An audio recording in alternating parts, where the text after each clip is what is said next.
matagal na yan eh. Hindi kaya, kakabalita lang nito eh. Alam mo, Asha, huwag ka agad maniniwala dyan. Malay mo, di totoo yan. Mauna lang yung baldi na. Baka may gagawin. Ingat ka, Ash. Ingat. Dami nito. Alam niyo, ako na bahala. Umuwi na kayo. Sure ka? Dami-dami nito? Patatapos mo ba yan? Siyempre naman, ako pa. Diba? Sige, ingat ka. Bye.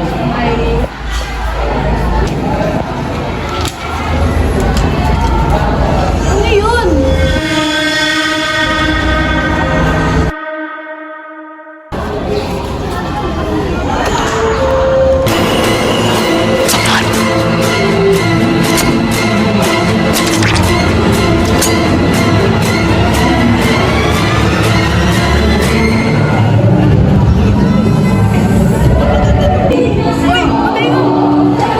Uy, kuya, buti ginaganda ang mama. Pumasok na. Wow. Siyempre naman, ako pa. Nangyari? Ba't ako? Nangyari? Ano ba alam? Nakuhaan ground ng buwan si Valentina. Paano? Sumaksak raw sa kanya. Nakaitim na damit, tas may hinahawak ng kutsilyo. Yan ang nga sinasabi ko, Diyos. Ba't hindi ka naniniwala sa akin? Hindi ka kasi nagsisinungaling. Hindi na ako naniniwala sa'yo. O bakit? Kaya ako nagsisinungaling kasi hindi nyo pinapaniwalaan. Magsama-sama kayo dyan lahat. Total, una pa lang tingin nyo na sa akin kalaban. Pili, ba't tahimik ka? Ngayon ko palang nakapansin. Wala naman kasi ako sasabihin. Siya, sa tingin mo ba, totoo yung mga nangyayari sa lugar natin? Mo ba? Totoo si Ghostface? Di ba hindi? Kaya yung sagot ko ay hindi. Ha?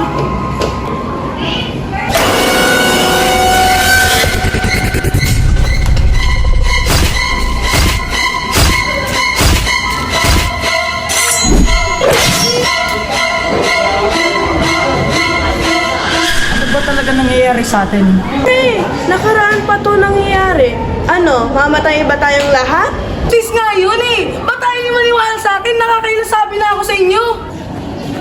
Teka nga lang, Billy. Hindi ka ba magsasalita? Tatayo ka ba dyan na para bang statwa ka lang dyan? Hindi ko naman kasi alam kung ano pinag-uusapan niyo. Ba't ba nagkaroon ka ba ganyan, Billy? Simulan nangyayari mga kaso na to, naging ganyan ka na.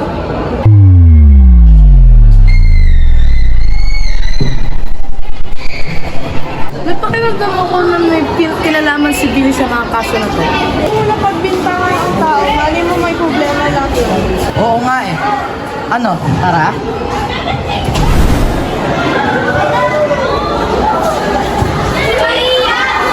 Billy!